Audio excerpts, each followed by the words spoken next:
저도 뭐 미국 배당주에 투자하는 건 긍정적으로 생각을 하고요. 다만 이제 1,200원을 넘어서는 그 환율은 조금 긴 관점에서 보면 좀 비싼 환율이 되기 때문에 이런 부분들이 지금 당장 조금 꺼려지는 그런 변수일 수 있을 것 같고요. 미국 배당에 관심이 있다면 이 일드맥스를 꼭 한번 공부를 해보시면 되게 좋을 것 같습니다.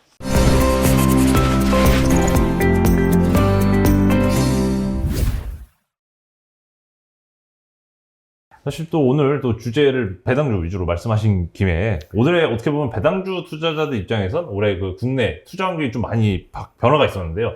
예전에는 이제 배당 금액을 이제 확정되지 않은 상태에서 시가 배당률을 모르는 상태에서 투자를 했다면 뭐 앞으로는 이제 국내 기업이 배당 여부를 먼저 결정하고 배당액도 미리 공시를 하게 되면 그걸 바탕으로 투자 여부를 이제 판단할 수 있다. 가 이제 올해 많이 바뀐 내용인데요. 아무래도 이번 배당 절차가 좀 제도적으로 개선이 되면서 실제로 뭐 현대차라든지 포스코그룹 아니면 금융주들이 뭐 배당 절차를 실제로 바꾼 기업들 많이 나온 걸로 알고 있습니다. 그러다 보니까 이런 배당제도 개선이 뭐 작가님께서 평소 말씀하시는 이런 배당주 투자 전략에 뭐 매매 타이밍이나 이런 거에 좀 변화를 주는 요인은 없을까요? 네, 일단 이 표를 보시면 굉장히 복잡해 보이는데요. 기준일만 찾으면 될 것 같아요. 그러니까 배당 대상자를 정하는 기준일이 기존에는 12월 말이었는데 이제는 4월 달에 배당 기준을 정한다. 그러면 배당락이 과거에는 12월 달에 있었는데 이제는 4월 달에 있다는 거죠. 근데 이게 모든 기업이 다 그런 게 아니고 일부 대기업들이 이제 이게 선택적으로 바꿔가는 거다 보니까 이게 두 번의 배당락 찬스가 있을 수 있는 거죠. 그래서 12월 달에 고배당주를 팔고 또 재빨리 사서 4월 달에 또 고배당주를 파는 그런 배당 투자가 가능한 부분들이 있어서 당분간에 이런 어떤 이렇게 혼합된 그런 상황에서 적절하게 잘 이용을 하면 배당만으로도 한 20% 정도 연 배당 20%를 노릴 수 있는 그런 좋은 기회가 되지 않겠느냐라는 측면에서 좀 바라볼 필요가 있을 것 같아요. 근데 앞으로도 이제 이런 어떤 배당 제도가 한꺼번에 다 바뀔 수는 없는 거거든요. 그래서 이렇게 이렇게 선별해서 우리가 12월과 4월 두 번의 배당락 찬스를 잘 활용하면 이 연 배당만으로 한 15% 이상의 또 때로는 20% 이상의 배당 차익을 노릴 수 있지 않을까라고 말씀을 드립니다. 항상 배당주 투자와 관련해서 또 여쭤보고 싶은 게, 이 한국은 또 세금, 양도세, 주식 양도세 구조상 이 배당금을 받는 것보다 그냥 배당주를 시세 차익용으로 그냥 주기적으로 사고 파시는 분들이 더 많다고 들었고, 뭐 배당주를 굳이 배당금을 받을 이유가 있냐 이런 질문을 하시는 분들도 있는데, 뭐 이 투자자 성향별로 뭐 배당주를 사고 파는 게 필요한가요? 아니면 배당금을 계속 받는 게 좋은가요? 글쎄요, 저는 한 30% 이상의 매매 차익이 있으면 뭐 매도해도 상관없을 것 같아요. 왜냐면 30% 이상의 매매 차익을 그 배당금을 받으려면 3년 정도 걸려야 하잖아요. 그렇기 때문에 한 30% 이상의 매매 차익이 있다면 뭐 매도해도 크게 나쁘지는 10% 이상의 배당주는 또 찾아보면 2년도에 또 있을 수 있으니까요.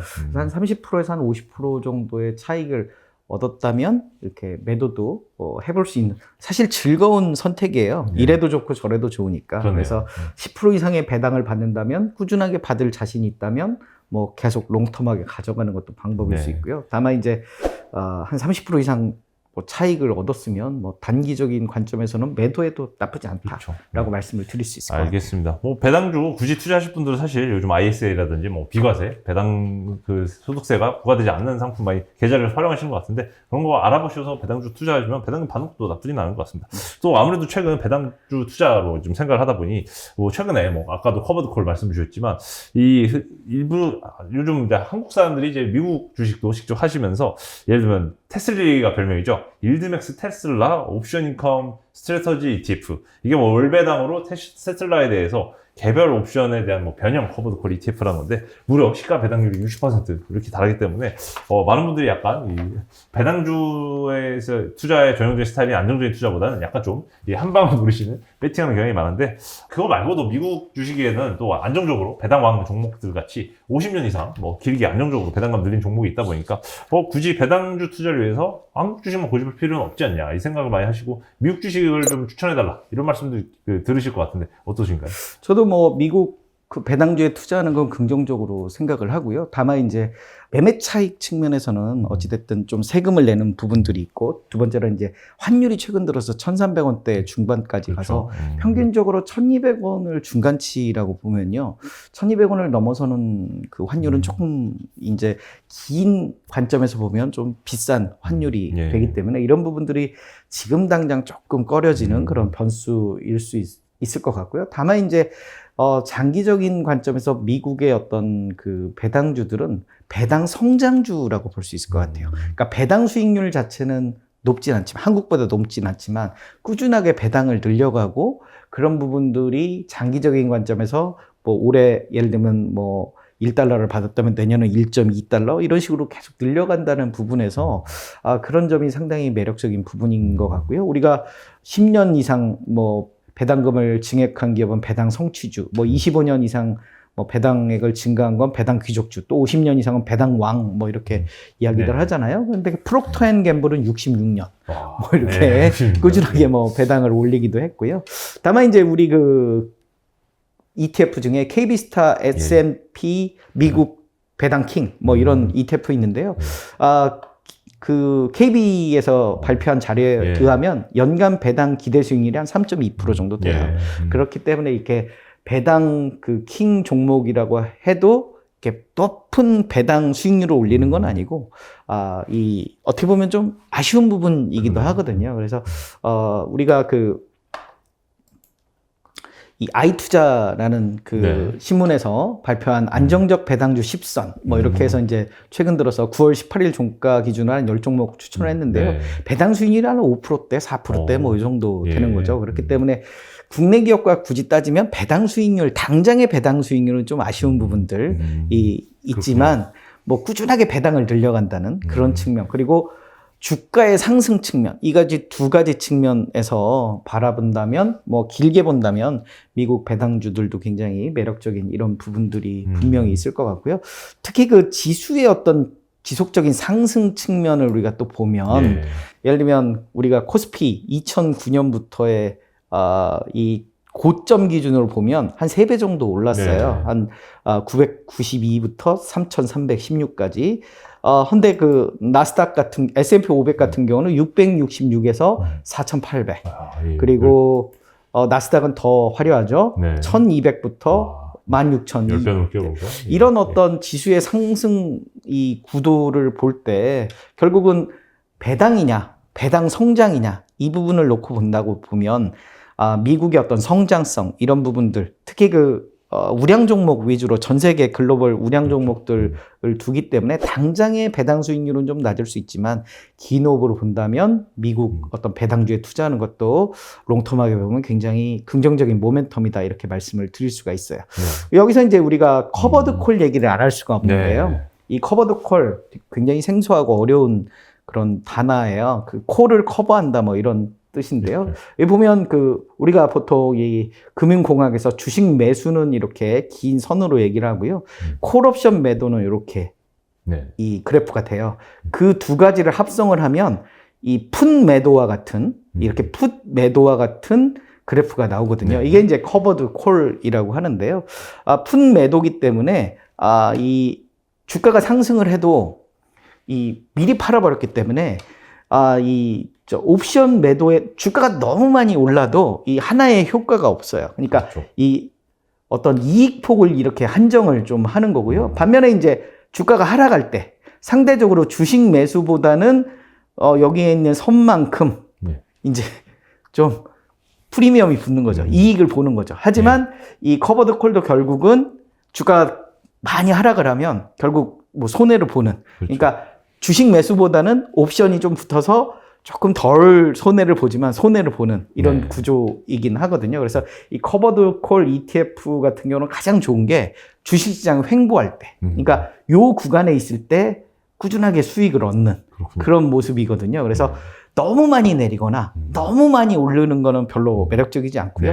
일정 구간에서 횡보하거나 천천히 상승하거나 이런 부분들에 있어서는 가장 매력적인 그런 어떤 ETF고요. 최근 들어서의 주식 시장이 우리 코스피만 하더라도 좀 이렇게 박스권을 계속 가고 있잖아요. 맞습니다. 그러다 보니까 이 커버드 콜들이 상대적으로 좀 선전하는 그런 이슈가 되는 거고요.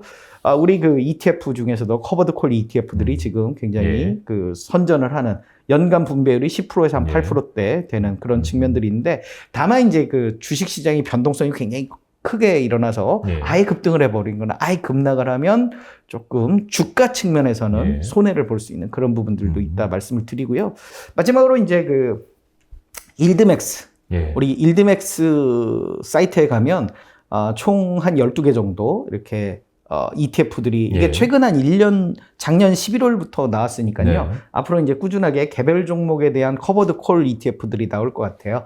근데 이제 재밌는 것은 이게 한 달 전에 어떤 분배율 기준으로 예상 그 분배율을 하는 건데요. 예. TSLA 같은 경우 올해 한 70% 정도 시가 배당률 기준으로 예. 한 뭐 60% 이상의 예. 어떤 그러니까 1억을 넣어놓으면 한 6, 7천만 원을 예. 벌써 배당을 받은 거죠. 그래서 그런 부분들이 이제 아주 한호하게 만드는 뭐 그런 이슈들인데요. 앞으로도 배당 측면에서는 좀 주목해 볼 필요가 있을 것 같아요. 예를 들면 테슬라가 주가가 정체되었을 때 테슬라로는 못 벌지만 이 TSLY로는 그 매달 그렇죠. 이렇게 분배금을 받으면서 네. 이 상당한 그런 수익을 얻을 수 있는 음. 일드 맥스잖아요. 그러니까 그렇죠. 어떤 수익률을 최대화하는 그런 투자 전략을 이렇게 구하는 것들인데 이런 부분들 뭐 예를 들면 우리 아크 인베스트먼트라든지 테슬라, 애플 뭐 등등의 12개의 그런 기업들의 기초에서 이 커버드 콜 ETF를 만들었고요. 우리가 분배율들이 굉장히 이렇게 예. 뭐 분위기 좋으면 막 굉장히 높은 분배율들을 이렇게 가더라고요. 그래서 그런 부분들에 있어서 좀 주목해 볼 필요가 있고요. 매달 우리가 분배를 하거든요. 그래서 네. 10월 같은 경우는 10월 6일이 이제 예. 배당 락이거든요. 분배 락이니까 네. 10월 5일까지 매수를 하면 이렇게 월 배당을 받을 수 네. 있는 그런 부분들이고요.